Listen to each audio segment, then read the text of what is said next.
The sky above Earth glowed with an eerie red light as the massive ships of the Krylos Empire descended into orbit. Their arrival had been sudden, without warning, and their intentions were clear: conquest. For weeks, humanity had listened to the cryptic messages broadcasted by the invaders, declaring Earth's doom. Most dismissed it as a hoax or distant threat. Until now. The alien fleet stretched across the horizon like a swarm of metallic locusts, blotting out the stars. David Carter stood on the rooftop of a crumbling military base, his binoculars trained on the heavens. His hands trembled slightly as he watched the first beams of energy lance down from the invaders' ships. Cities burned in their wake, reduced to ash and rubble within seconds. The air was thick with smoke, and distant screams carried on the wind. It was chaos, but David couldn't afford to panic. Not now. Humanity needed him. Behind him, the base buzzed with activity. Soldiers rushed to load supplies onto trucks, while others manned anti-aircraft guns that seemed pitifully small compared to the alien behemoths overhead. Inside the command bunker, scientists and engineers worked around the clock, trying to decipher the enemy's technology. But everyone knew the truth. It wasn't enough. Earth's defenses were outdated, its weapons ineffective against the advanced armada looming in the skies. Laura Carter, David's wife, was one of those working tirelessly below ground. She sat at a cluttered desk, her fingers flying over a keyboard as she coordinated evacuation efforts for civilians. Her face was pale, dark circles underlining her tired eyes. But she didn't stop. Every second counted. Sector 7 is secure, she muttered into a headset, jotting down notes on a clipboard. Move the next convoy to Zone 4. Despite the destruction raining down around them, whispers of hope began to spread among the survivors. Rumors about something called Project Leviathan had surfaced. No one knew exactly what it was, but some believed it could turn the tide of the war. David had heard fragments of these rumors too, though he tried not to let himself get his hopes up. Still, when General Hayes summoned him to a secret briefing later that evening, curiosity got the better of him. The general met him in a dimly lit room deep beneath the base. Maps and blueprints covered the walls, along with schematics of strange, unfamiliar ships. Hayes gestured for David to sit, then leaned forward, his voice low and urgent. "We've been preparing for this day for years," he said. "Project Leviathan isn't just a rumor. It's real. And you're going to lead it." David stared at him, stunned. He'd expected bad news, not responsibility. "What exactly am I leading?" he asked cautiously. Hayes pointed to one of the schematics, a massive, sleek warship unlike anything David had ever seen. "Dreadnoughts," Hayes replied. "Built using reverse-engineered alien tech. They're our last chance." As David absorbed the information, his mind raced. Could these ships really stand against the Krylos, or were they just another desperate gamble? Either way, he didn't have time to dwell on doubts. Outside, the world continued to burn.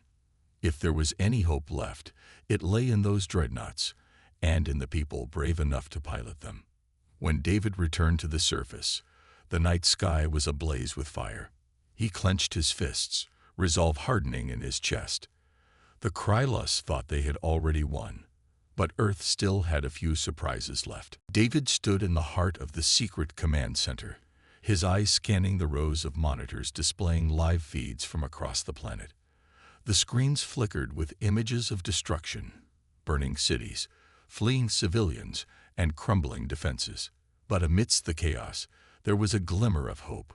Project Leviathan wasn't just a name anymore. It was real. And now, it was his responsibility.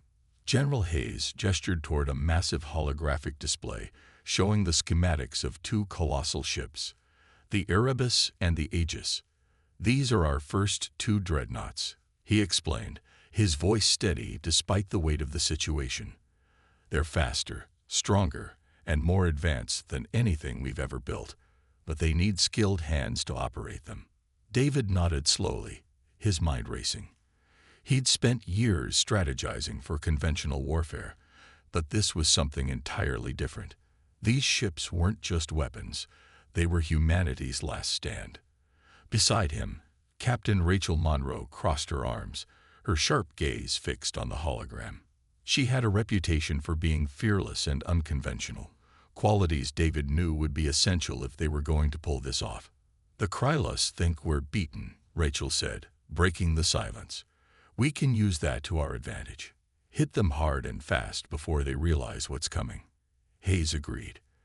"That's exactly what we're going to do. The Erebus and Aegis will deploy tonight under cover of darkness. Your mission is simple: disrupt their fleet and buy us time to launch the rest of the Dreadnoughts." He turned to David. "You'll stay here to coordinate operations, but Rachel will lead the strike team." David hesitated. Leading from behind wasn't his style, but he understood the logic. Someone needed to keep the bigger picture in mind, while Rachel took the fight directly to the enemy. Still, the thought of sending others into such danger left a bitter taste in his mouth. As the meeting ended, David approached Rachel. "You know how risky this is," he said quietly.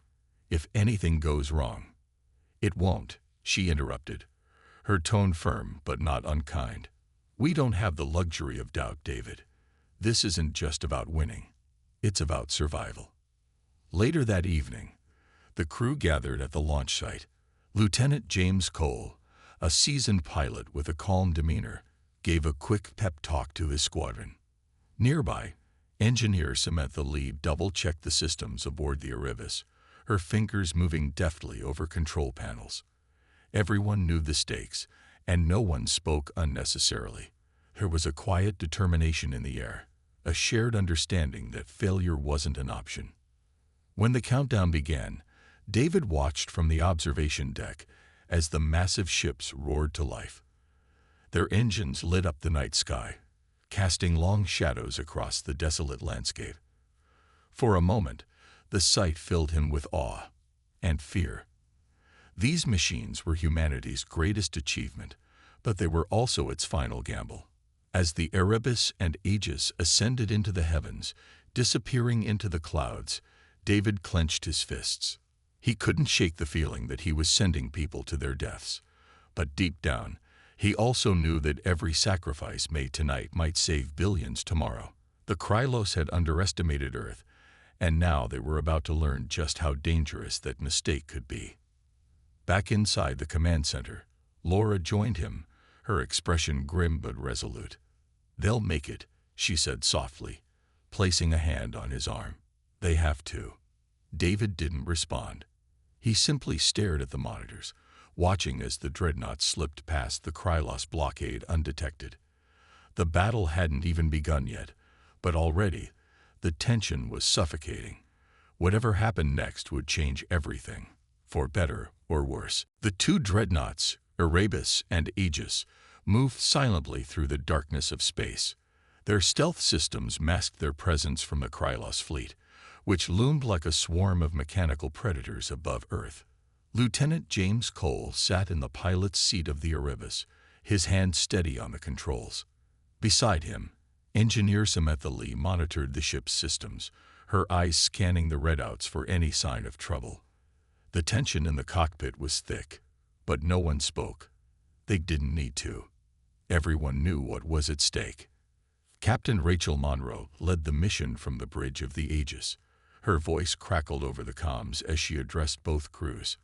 "Remember, we're not here to fight a full-scale war yet," she said firmly. "Our job is to hit them where it hurts and get out before they even know we're there. Stay sharp." The first target was a cluster of smaller Krylos cruisers patrolling the outer edges of the fleet. These ships weren't heavily armed, but they served as scouts, keeping watch for any threats.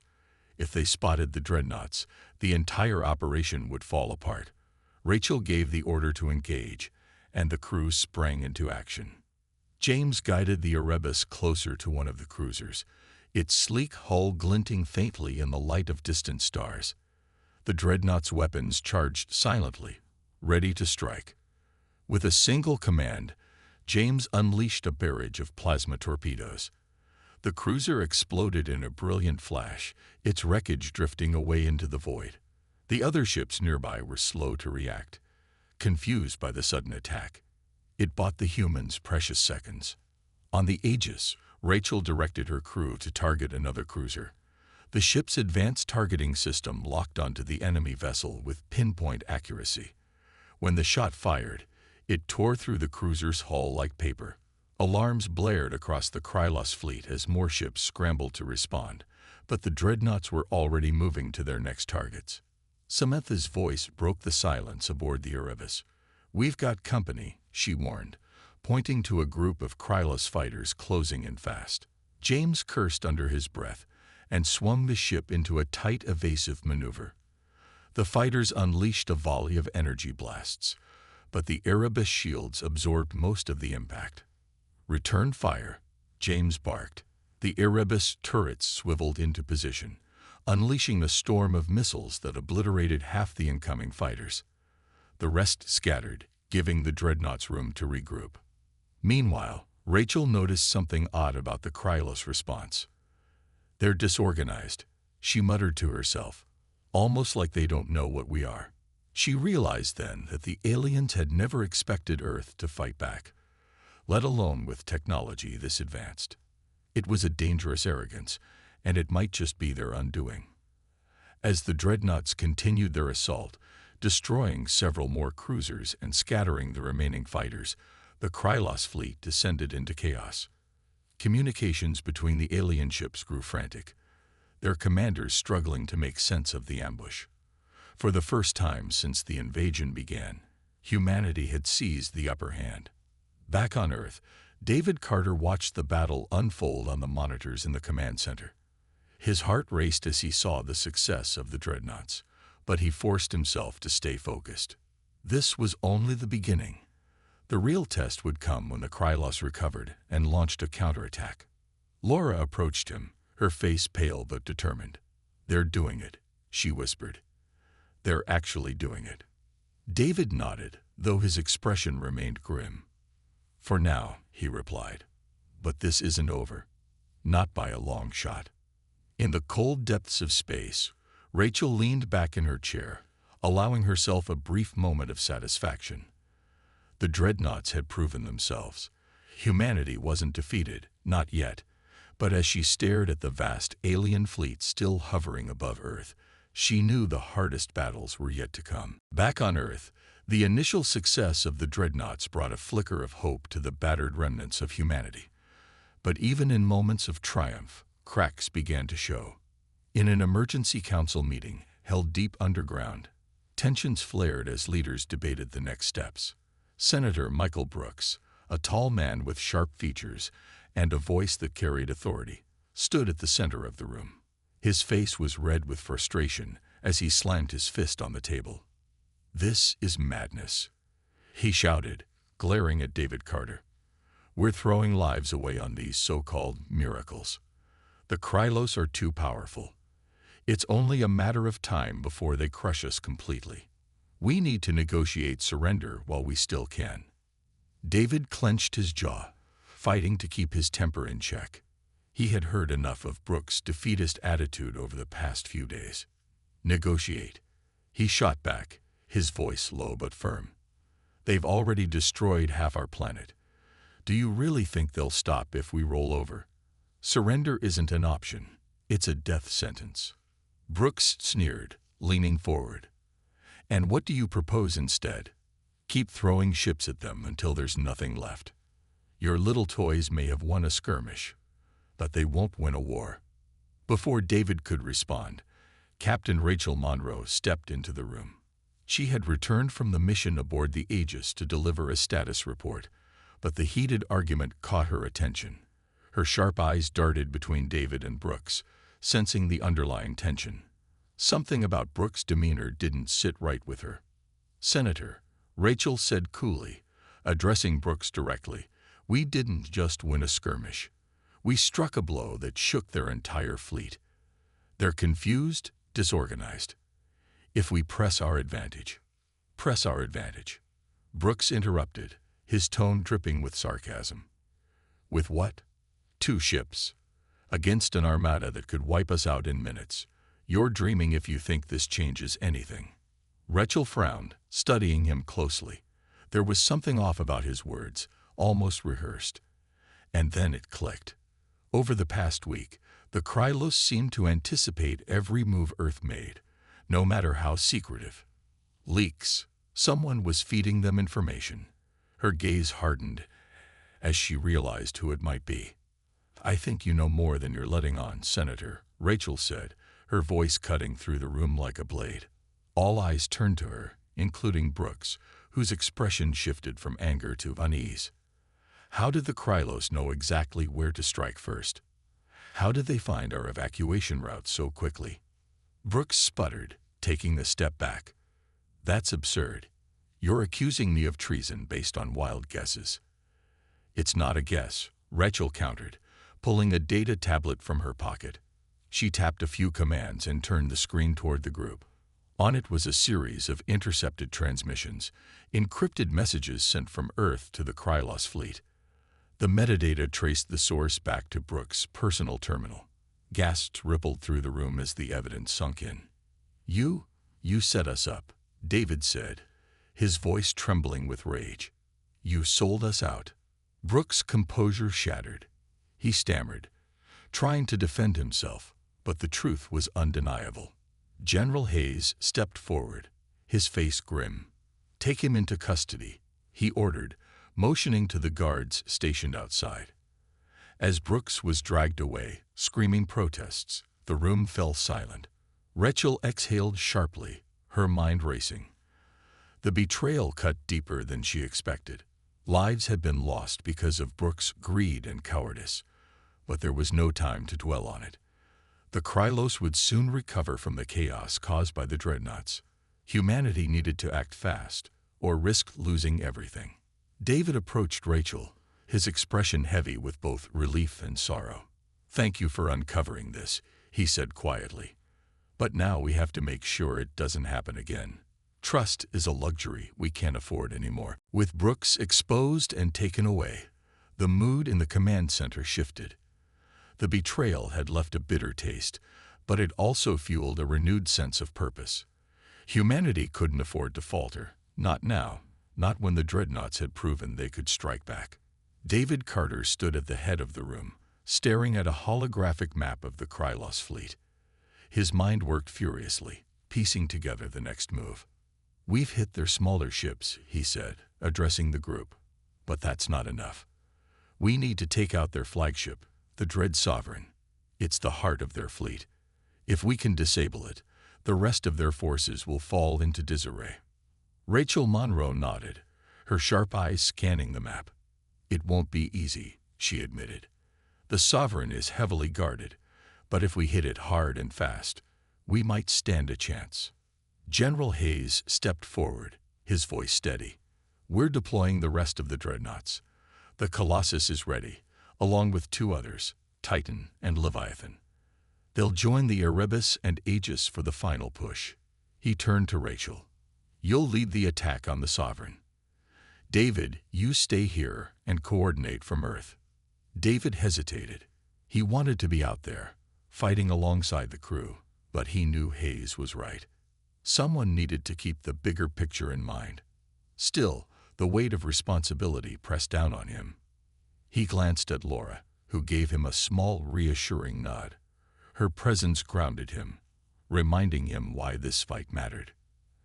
As the new Dreadnoughts launched, Captain Emily Ross took command of the Colossus.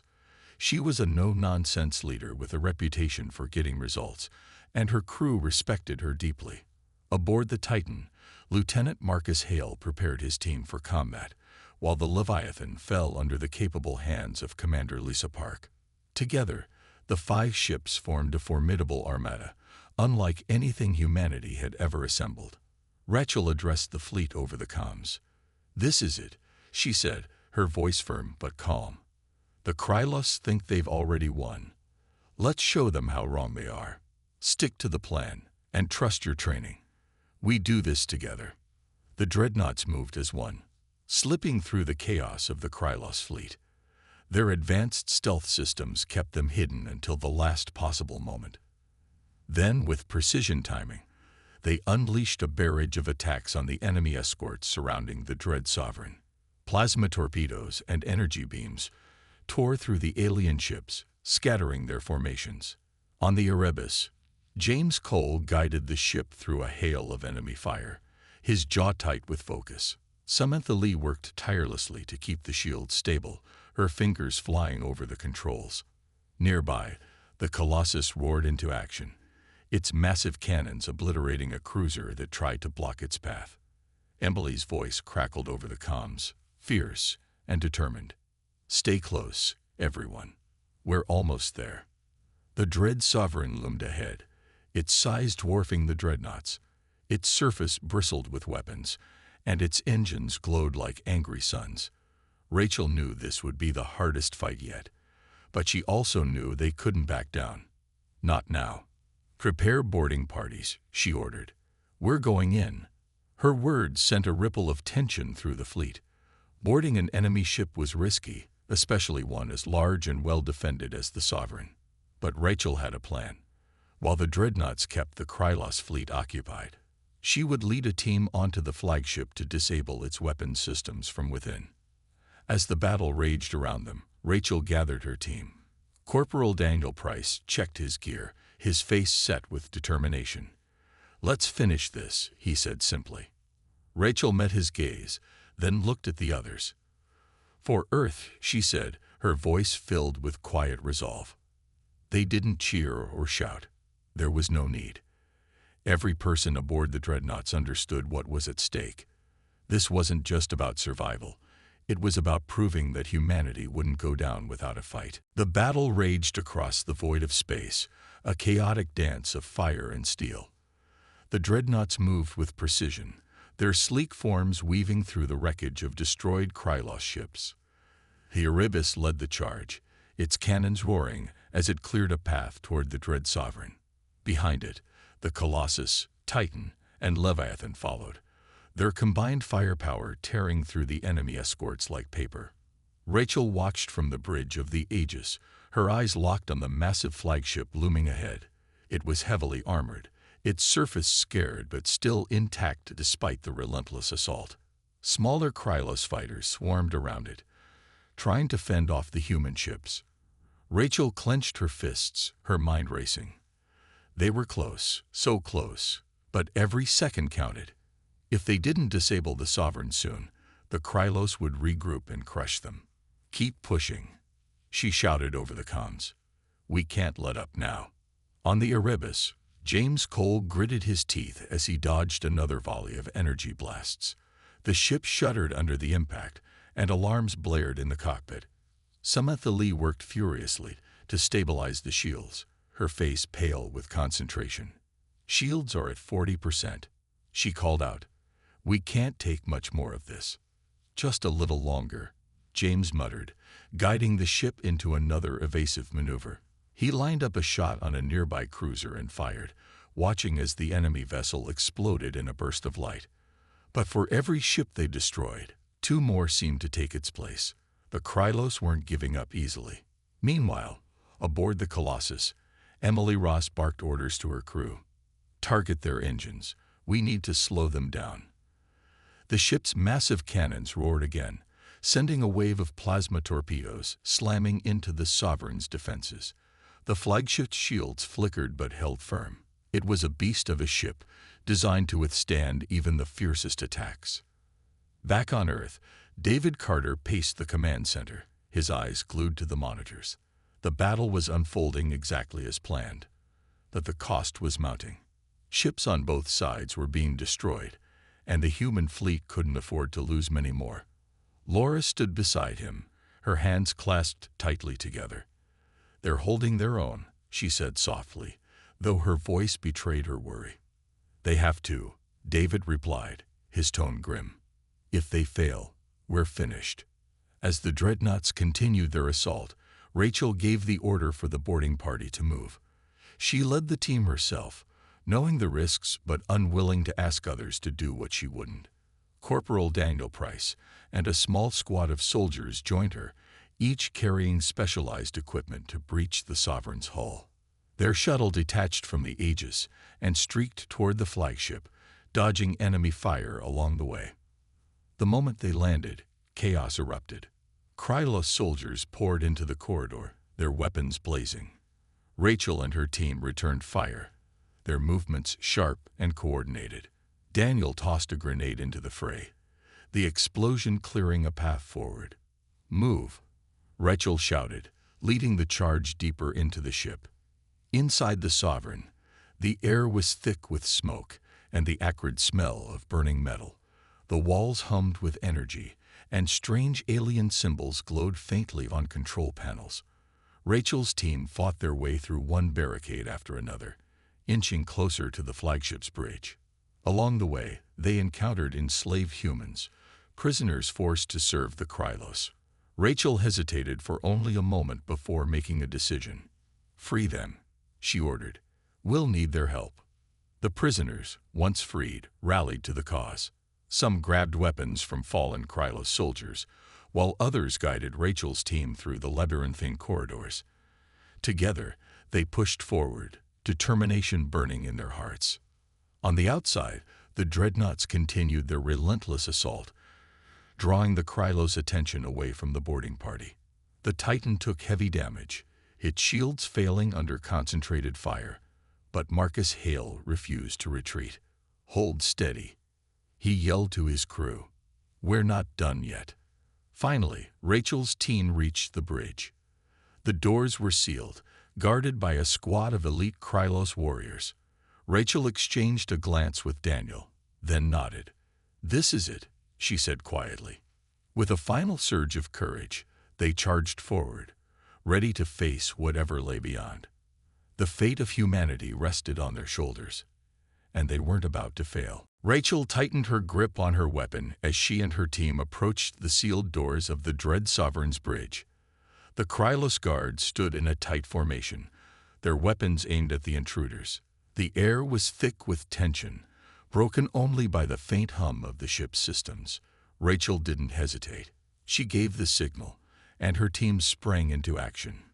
Daniel Price hurled a smoke grenade into the corridor, filling the area with thick gray clouds. The Krylos soldiers fired blindly into the haze, their energy blasts lighting up the narrow space. Rachel moved quickly, using the cover to close the distance. Her weapon roared as she fired, taking down one guard after another. Beside her, the freed prisoners joined the fight, their makeshift weapons surprisingly effective against the distracted aliens. The battle was fierce but short-lived. Within minutes, the last of the guards fell, their bodies slumping to the ground. Rachel signaled for silence, then turned to the door controls. The panel was damaged, sparks flying from its edges, but Samantha Lee had prepared them for this. One of the prisoners, a wiry man named Carl who claimed to have worked as an engineer, stepped forward. "Let me try," he said, pulling out a small toolkit. While Carl worked on bypassing the lock, Rachel kept watch, her eyes scanning the shadows for any sign of reinforcements. She could hear distant footsteps echoing through the corridors. More Krylos soldiers were coming. They didn't have much time. "Almost there," Carl muttered, his hands trembling as he rewired the panel. With a soft click, the doors slid open, revealing the bridge beyond. Inside, chaos reigned. Alien officers scrambled to respond to the attack, shouting orders in their guttural language. At the center of it all stood Admiral Varnock, the Krylos commander, his towering form clad in gleaming black armor. "Take them down," Rachel shouted, leading the charge. Her team stormed the bridge, firing on the stunned officers. The Krylos fought back, but they were caught off guard, their training no match for the raw determination of Rachel's group. Daniel tackled one officer to the ground, while others focused on disabling the ship's weapon systems. Rachel zeroed in on Varnock, who bellowed commands to his crew. He grabbed a plasma rifle and opened fire, forcing her to duck behind a console. Sparks flew as the shots hit nearby equipment. She returned fire, her aim steady despite the adrenaline coursing through her veins. Varnock roared in anger, charging toward her. Rachel sidestepped just in time, letting him crash into the console behind her. She swung her weapon like a club, striking him hard across the head. The alien staggered but didn't fall.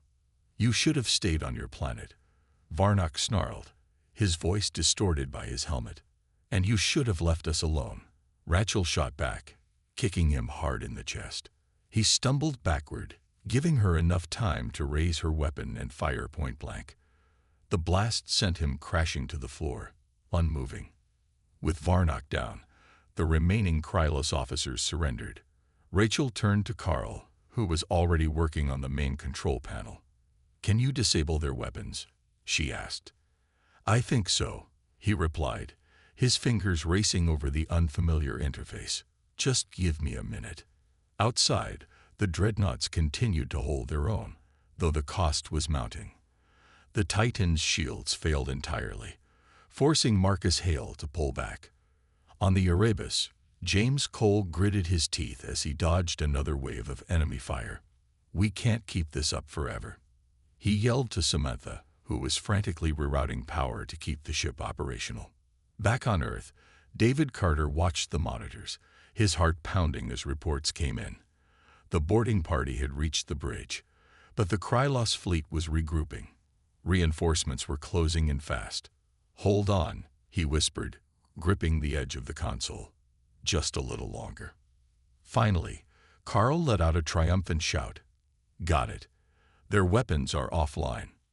Rachel exhaled sharply, relief washing over her, but their victory was short-lived. Alarms blared across the Sovereign, signaling an incoming counterattack. "We need to get out of here," she said, turning to her team. Now, the shuttle bay of the Dread Sovereign was a scene of chaos. Rachel and her team sprinted through the corridors, their footsteps echoing against the metallic walls. Behind them, the sound of Krylos reinforcements grew louder. The aliens were regrouping, and it wouldn't be long before they overwhelmed the boarding party. "We're almost there," Rachel shouted, glancing over her shoulder. Her voice carried both urgency and determination. Daniel Price ran beside her, clutching his weapon tightly, while Carl and the other freed prisoners followed close behind. None of them dared to slow down. When they reached the bay, the sight of their shuttle waiting nearby brought a flicker of hope. But the moment they stepped inside, alarms blared even louder, and the doors began to close automatically. "They're sealing us in," Carl yelled, panic rising in his voice. "Not if we can help it," Rachel replied sharply. She motioned for the team to hurry, get to the controls, and override the lockdown. Carl dashed to a nearby panel, his hands moving frantically as he tried to bypass the system. The rest of the group formed a defensive line, weapons ready. Krylos soldiers appeared at the far end of the corridor, their weapons glowing with energy. Shots rang out, forcing Rachel's team to take cover behind crates and machinery. "Hurry," Daniel shouted, firing back at the advancing aliens. His aim was steady, but the enemy numbers were overwhelming. "I'm trying," Carl snapped, sweat dripping down his face. Finally, with a triumphant yell, he managed to stop the doors from closing. The team piled into the shuttle just as the first wave of Krylos soldiers breached the bay. Rachel took the pilot's seat, her hands gripping the controls. "Hold on," she barked, slamming the throttle forward. The shuttle shot out of the Sovereign, narrowly avoiding a barrage of plasma fire. Outside, the battle still raged. The Dreadnoughts were holding their ground, but the cost was evident. The Titan had taken heavy damage, its hull scorched and smoking. Marcus Hale's voice crackled over the comms. "We can't keep this up much longer. Retreat orders." Rachel's voice cut through the channel. "Negative. The Sovereign's weapons are offline. Press the advantage while you can." On Earth, David Carter watched the monitors, his heart pounding. The reports were coming in fast. Rachel's team had succeeded, but the Krylos fleet was scrambling to recover. He clenched his fists, knowing the fight wasn't over yet. Laura stood beside him, her expression tense but resolute. "They'd done what they came to do," she said softly. "Now it's up to us to finish it." David nodded, turning to General Hayes. "Order all available planetary defenses to target the Sovereign. If we can destroy it now, the rest of the fleet will fall apart." Hayes gave the command, and within moments, Earth's remaining anti-orbital weapons roared to life. Missiles streaked upward, piercing the atmosphere and slamming into the flagship.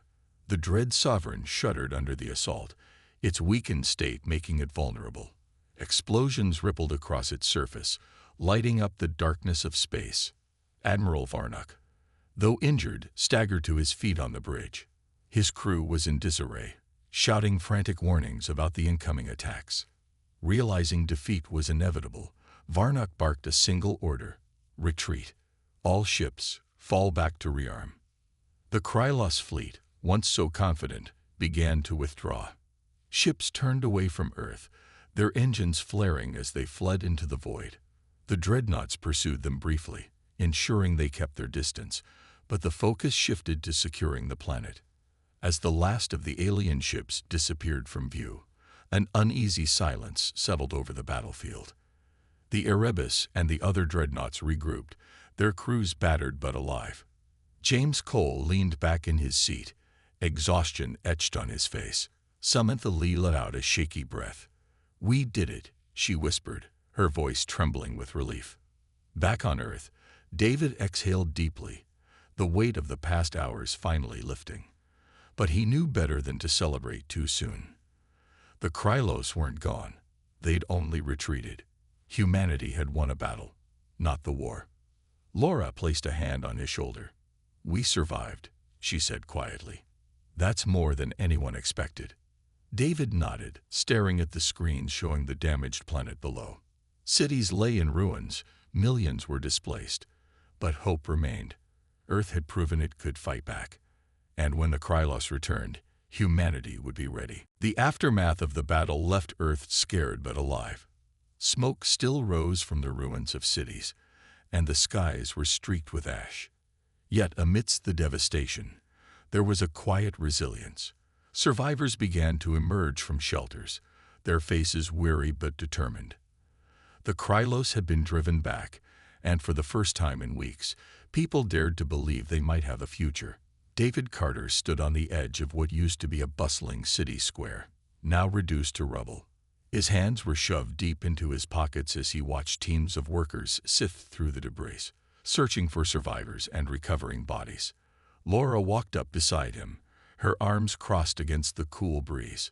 "It's going to take years to rebuild," she said softly, her voice tinged with sadness. "I know," David replied, his gaze fixed on the horizon. "But we'll do it. We have to." Rachel Monroe returned to Earth shortly after the battle, her face lined with exhaustion. She met with David and General Hayes in the command center, where maps and schematics still covered the walls.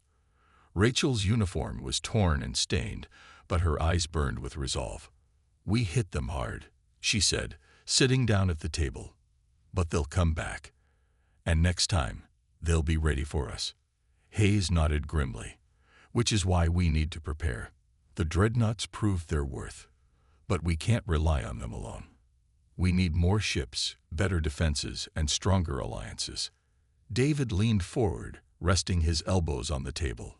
"What about the prisoners we freed? The ones who helped Rachel aboard the Sovereign?"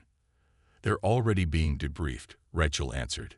"Some of them know things about Krylos technology and tactics that could give us an edge. But it's not just about weapons or ships. It's about unity. We almost fell apart because of Brooks' betrayal. That can't happen again." Laura spoke up, her tone firm. "Then we start rebuilding trust. People need to see that we're all in this together, no matter where we come from or what we've lost." As the days passed, efforts to rebuild gained momentum. Factories once dedicated to consumer goods were repurposed to produce weapons and supplies. Engineers worked around the clock to repair the damaged dreadnoughts and construct new ones. Schools and community centers became hubs for training programs, teaching civilians how to defend themselves and contribute to the war effort. Rachel spent much of her time mentoring young recruits eager to join Earth's growing space navy. Many of them reminded her of herself when she was younger, idealistic, brave, and hungry to make a difference. She pushed them hard, knowing the stakes were higher than ever. "Out there," she told them during one session, pointing to the stars, is where the real fight will happen. You need to be ready." Meanwhile, James Cole and Samantha Lee worked tirelessly aboard the Erebus, overseeing repairs and upgrades. The ship had taken heavy damage during the battle, but its crew refused to let it stay grounded for long. "She's tough," James said, patting the hull affectionately. "She'll fly again." Samantha smiled faintly, though her expression remained somber. "We all will, or we won't survive the next round." Back on Earth, David struggled with the weight of leadership. The victory had come at a cost, and he couldn't shake the faces of those who hadn't made it. Late at night, he often found himself staring at photos of happier times, family gatherings, birthdays, moments that felt like they belonged to another life. Laura would sit beside him, offering silent comfort. "You're doing everything you can," she told him one evening. "That's all anyone can ask."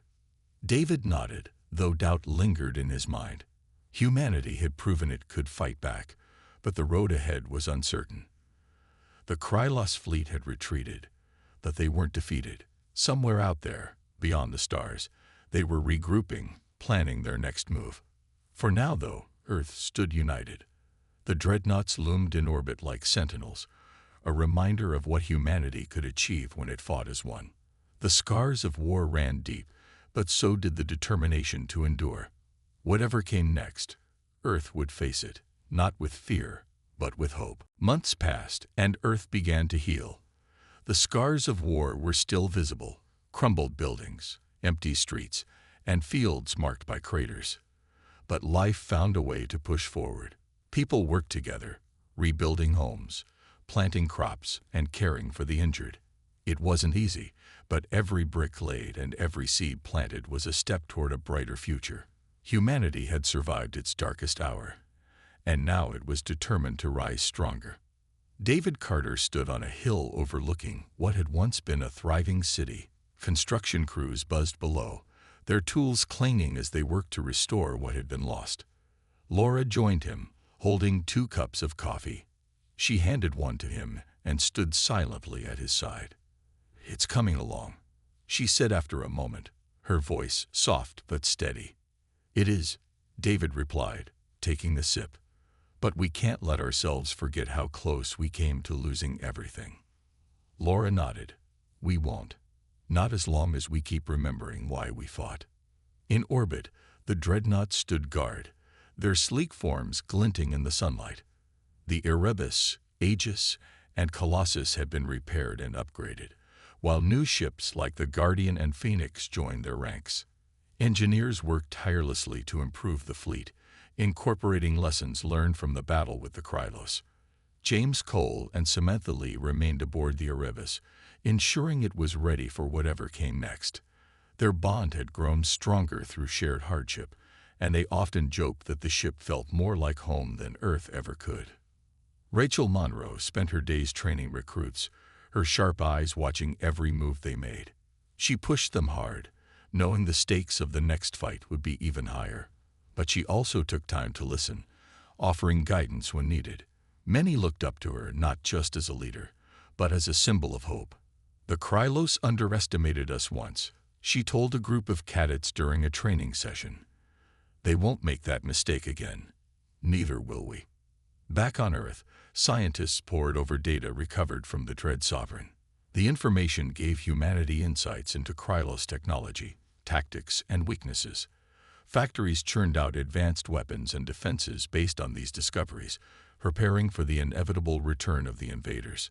Schools taught children about the importance of unity and resilience, instilling in them the values that had carried humanity through its darkest days. As the months turned into a year, Earth transformed. What had once been fractured nations became a single united world. Borders no longer mattered. Survival did.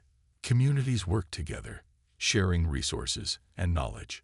The spirit of cooperation extended beyond Earth itself, as colonies on the Moon and Mars grew into vital outposts, ready to support the planet's defense. But David knew peace wouldn't last forever. Late one night, he sat in the command center, staring at the monitors showing the stars above. Reports trickled in from deep space probes, hinting at renewed activity near the edge of the solar system. The Krylos were massing their forces, building something bigger and deadlier than before.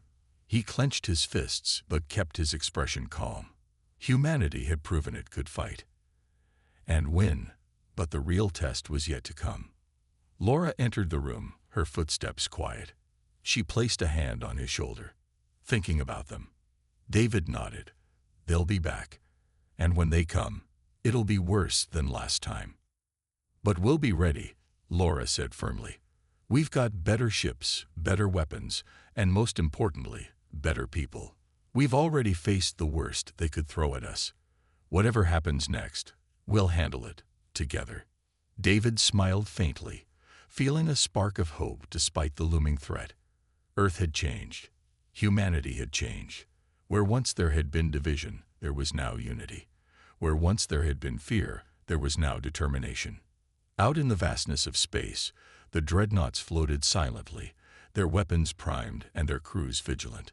Beyond the stars, the Krylos fleet gathered, its commanders plotting revenge. The galaxy held its breath, waiting for the next chapter in this story of survival. For now, Earth stood ready. The lesson had been learned. Humanity might bend under pressure, but it would never break. Whatever challenges lay ahead, they would face them, not as individuals, but as one united species, and that, David thought, was their greatest strength.